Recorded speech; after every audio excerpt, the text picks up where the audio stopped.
a este entregado por el determinado consejo, fíjese esas palabras, subraye, determinado consejo y anticipado conocimiento de Dios. Prendisteis y matasteis por manos de inicuo, crucificándole. ¿De quién está hablando Pedro en este pedazo de porción que estamos leyendo del texto? De Jesús. Le está predicando a los judíos que hacía un mes atrás, 2 meses atrás, habían crucificado a Jesús. Y Pedro les está diciendo en esta predicación, fíjese el verso anterior, el verso 22, varones israelitas. ¿A quién le está hablando? A los judíos. Varones israelitas, oíd estas palabras. 2 puntos. Y ahora dice Pedro, Jesús Nazareno, varón aprobado por Dios entre vosotros con las maravillas, prodigios y señales que Dios hizo entre vosotros por medio de él, como vosotros mismos sabéis. Esto era público. El ministerio de Jesús en la tierra fue público. Verso 23. ¿A quién? A ese Jesús que Dios aprobó como su Mesías, como el Salvador a quien él había enviado, a este entregado por el determinado consejo y anticipado conocimiento de Dios. O sea, no fue una sorpresa para Dios que a su Hijo Jesucristo lo mataran. Era el plan de Dios que a su Hijo Jesucristo lo detuviesen y lo crucificasen. Estaba en el plan de Dios. Era el consejo y anticipado conocimiento de Dios que eso sucediera. Eso es lo que nos está diciendo Pedro en esa porción del primer sermón evangelístico. Ahora, si nosotros vamos al capítulo 4 del mismo libro de Hechos, versículos 27 y 28, donde después de ser liberados Pedro y Juan, la iglesia se reúne a orar, y en esa oración que comienza en el versículo 23, le piden a Dios valentía y confianza para seguir predicando el evangelio, porque ya había empezado la oposición. Entonces vayámonos a los versículos 27 y 28. Versículo 27, dice Pedro, porque verdaderamente se unieron en esta ciudad contra tu santo. Este es un extracto de la oración que están levantando los creyentes aquí. Porque verdaderamente se unieron en esta ciudad contra tu santo Hijo Jesús, a quien ungiste, Herodes y Poncio Pilato, con los gentiles y el pueblo de Israel, para hacer cuanto tu mano y tu consejo habían antes determinado que sucediera. ¿Qué había determinado Dios antes que sucediera? Que su Hijo sea detenido, torturado y crucificado. Y lo que hicieron Herodes, Poncio Pilato, los gentiles y el pueblo de Israel fue que cumplir con ese plan de Dios ya determinado en la eternidad pasada. ¿Son víctimas Herodes, Poncio Pilato, los gentiles y el pueblo de Israel que condenó a Jesús? ¿Son víctimas? No. ¿Son responsables? Sí. Porque ellos lo hicieron conscientemente. Pero sin embargo, en la sabiduría de Dios, ellos estaban ¿qué? Llevando adelante y cumpliendo el plan de Dios determinado con relación a que el Mesías, es decir, Jesús, el Cristo, debía morir por los pecados de todos aquellos que iban a creer en Él. ¿Se da cuenta? Y venga conmigo a Apocalipsis capítulo 13, donde nos encontramos con el mismo principio en cuanto a que Dios ya tenía predestinado a su Hijo como Salvador antes de la creación. Apocalipsis 13, versículo 18, versículo 8. Apocalipsis 13, verso 8. Y obviamente que en este capítulo nos ubicamos. Si usted ve el versículo 1 del capítulo 13, lleva como título a 2 bestias, en relación al anticristo y al falso profeta que se levantarán en los últimos tiempos en esta tierra para gobernar el mundo en su totalidad, como el último dictador mundial. Pero dice el capítulo 13, verso 8, que ¿quién va a adorar al anticristo, o sea, la bestia en ese tiempo? Dice el verso 8, y la adoraron todos los moradores de la tierra. ¿Quién va a adorar al anticristo en ese tiempo? Todos los moradores, o sea, todos los habitantes que haya en la tierra, cuyos nombres no estén inscritos en el libro de la vida del Cordero. Y escuche lo que sigue diciendo, que fue inmolado desde el principio del mundo. Está diciendo Juan aquí, que es el autor de Apocalipsis, lo mismo que dijo Pedro, que Dios ya tenía predestinado a su Hijo como Salvador antes de la creación del mundo. La crucifixión de Cristo estaba en el plan redentor de Dios. No es que Dios a última hora tuvo que salir a solucionar el problema del pecado. Dios ya tenía todo organizado y en ese orden Él tenía predestinado, preparado a su Hijo Jesucristo como el Salvador, como aquel que muriera por los pecados, como chivo expiatorio. ¿Para qué? Para quitar la culpa de todos aquellos que pongan su fe en Él. Amén. Claramente es lo que dice. Entonces el primer aspecto es su predestinación. El primer aspecto que nos enseña Pedro en esta porción es la predestinación del precioso Cordero de Dios, el Señor Jesucristo, que Dios tenía preparado. Ahora bien, en segundo lugar, el Cordero precioso es único debido a ¿qué? Debido a su encarnación. Debido a su encarnación, volvemos a Pedro. Versículo 20, ya destinado desde antes de la fundación del mundo. Ya estudiamos eso, el primer aspecto, su predestinación. Ya destinado desde antes de la fundación del mundo, pero, dice Pedro, manifestado. Y ahí habla claramente del segundo aspecto, que es la encarnación del Hijo de Dios. La encarnación, pero manifestado. Este Hijo de Dios que estaba predestinado en la eternidad pasada a ser el Salvador, tuvo que encarnarse para cumplir con ese plan redentor. Entonces, el segundo aspecto del Cordero Precioso que nos presenta Pedro aquí en el versículo 20 es debido a su encarnación. Por eso Pedro dice que fue manifestado. Y en este contexto significa que el Hijo eterno de Dios se volvió humano, se manifestó como hombre. Venga conmigo a Gálatas y escuchemos al apóstol Pablo esta vez. Gálatas capítulo 4. Después de 1 y 2 de Corintios se va a encontrar con la epístola a los Gálatas, a esas iglesias de Asia Menor, de la zona de Galacia, la provincia de Galacia. Capítulo 4. Gálatas 4. Vamos a ver cómo Pablo habla sobre la encarnación del Hijo de Dios. Gálatas 4, versículo 4. Dice allí el apóstol Pablo, pero cuando vino el cumplimiento del tiempo, ¿el tiempo de quién?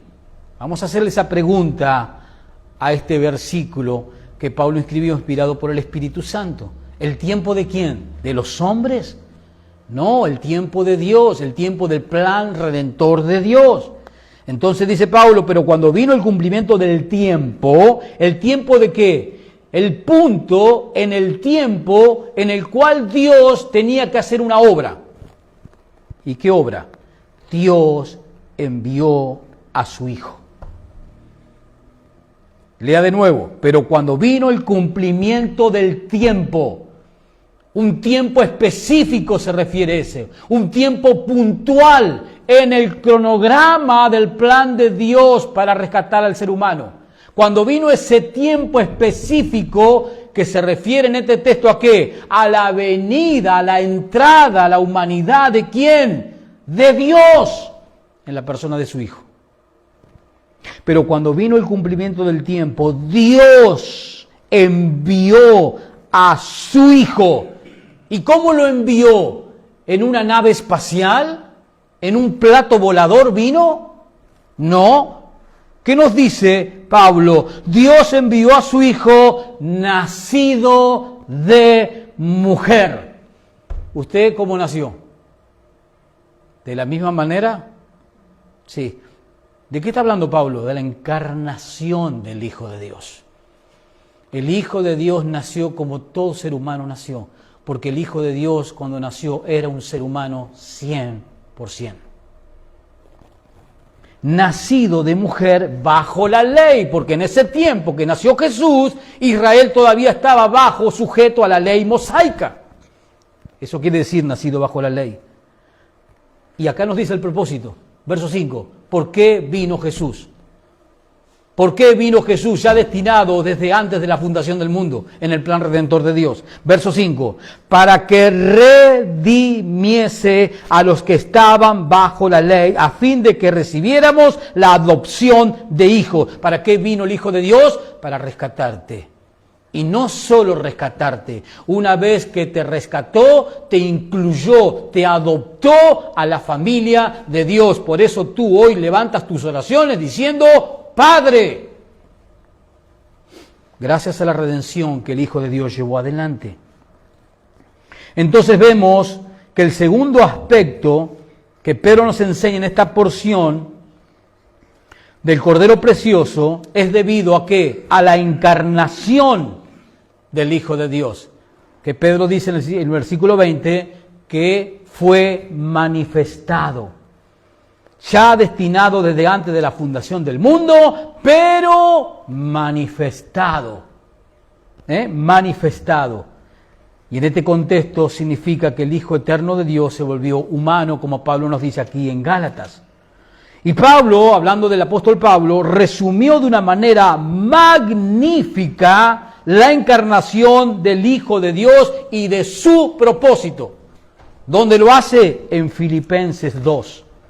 Acompáñenme a Filipenses 2, donde Pablo resume de una manera magnífica el propósito de la encarnación del Hijo de Dios, como nos ha dicho Pedro, ya predestinado, ya preparado desde antes de la fundación del mundo. Filipenses 2, versículo 6. Fíjese que el título del capítulo 2 de Filipenses es humillación y exaltación ¿de quién? Del Mesías, de Cristo, ungido en el griego, Cristo, Cristo. Dice así Pablo en el capítulo 2, verso 6, en esta exposición magnífica que hace de la encarnación de Jesús y su propósito, dice, el cual, está hablando de Jesús, el cual siendo en forma de Dios, o sea, el cual siendo Dios, está diciendo Pablo, el cual siendo en forma de Dios no estimó el ser igual a Dios como cosa que aferrarse, sino que se despojó a sí mismo, tomando forma de siervo. ¿En qué momento hizo eso el Hijo de Dios? Cuando se encarnó. Tomando forma de siervo, hecho semejante a los hombres. ¿Se hizo qué? Humano, se hizo hombre. Verso 8, y estando en la condición de hombre, lo cual ya era una humillación, el Dios todopoderoso, el Dios eterno, el Dios infinito, un día, ¿qué hizo? Se metió en un cuerpo humano donde se quedó limitado. Ya eso es una humillación para Dios. Pero no solo eso, dice el verso 8, y estando en la condición de hombre, que ya es una humillación para Dios, se humilló a sí mismo, haciéndose obediente hasta la muerte, y no cualquier clase de muerte, dice Pablo, sino la peor de las muertes, a la cual un ser humano puede ser llevado, que es la crucifixión. Por eso dice, y muerte de cruz. Entonces vemos cómo claramente el apóstol Pablo aquí resume la encarnación del Hijo de Dios y su propósito. Pero sigamos con Pedro. Sigue diciendo Pedro en el texto, volvamos a Pedro 1, verso 20. Verso 20, ya destinado desde antes de la fundación del mundo. ¿Quién? El Cordero de Dios. Ya lo estudiamos. Pero manifestado. ¿Quién? El Cordero de Dios. ¿Cuándo fue manifestado? ¿Se acuerdan Gálatas 4? Cuando llegó el cumplimiento del tiempo. ¿De quién? ¿El tiempo de quién? De Dios. En el plan redentor de Dios. Cuando llegó el cumplimiento del tiempo. Por eso dice Pedro aquí, pero manifestado. No cuando el hombre quiso, sino según el plan redentor de Dios. Fue manifestado, fue enviado el Hijo de Dios y se encarnó como un ser humano. Ya destinado, dice el verso 20, desde antes de la fundación del mundo, pero manifestado, ¿cuándo? En los postreros tiempos. Y esta frase es importante en las Escrituras, es importante en el Nuevo Testamento. Es una expresión conocida que se refiere a todo el periodo entre el nacimiento de Jesús, entre la encarnación de Jesús, entre cuando Jesús entró al mundo y la segunda venida de Jesús. A ese prolongado tiempo entre en que Él nace y cuando Él regresa en su segunda venida, se los llama los postreros tiempos en la Biblia. ¿Lo entendió? Desde que nació Jesús hasta que vuelva Jesús, a ese periodo, esa franja de tiempo, se la denomina de esa manera, postreros tiempos. Entre la primera venida de Jesús, su encarnación, y la segunda manifestación del Hijo de Dios cuando Él venga y regrese como el Dios Todopoderoso a enjuiciar esta humanidad. Y esta frase que dice Pedro ahí, en los postreros tiempos, esta frase es sinónimo de postreros días. Porque también así aparece en otros libros del Nuevo Testamento, postreros días. Venga conmigo a 2 de Timoteo y ahí lo va a poder observar. 2 de Timoteo 3, versículo 1.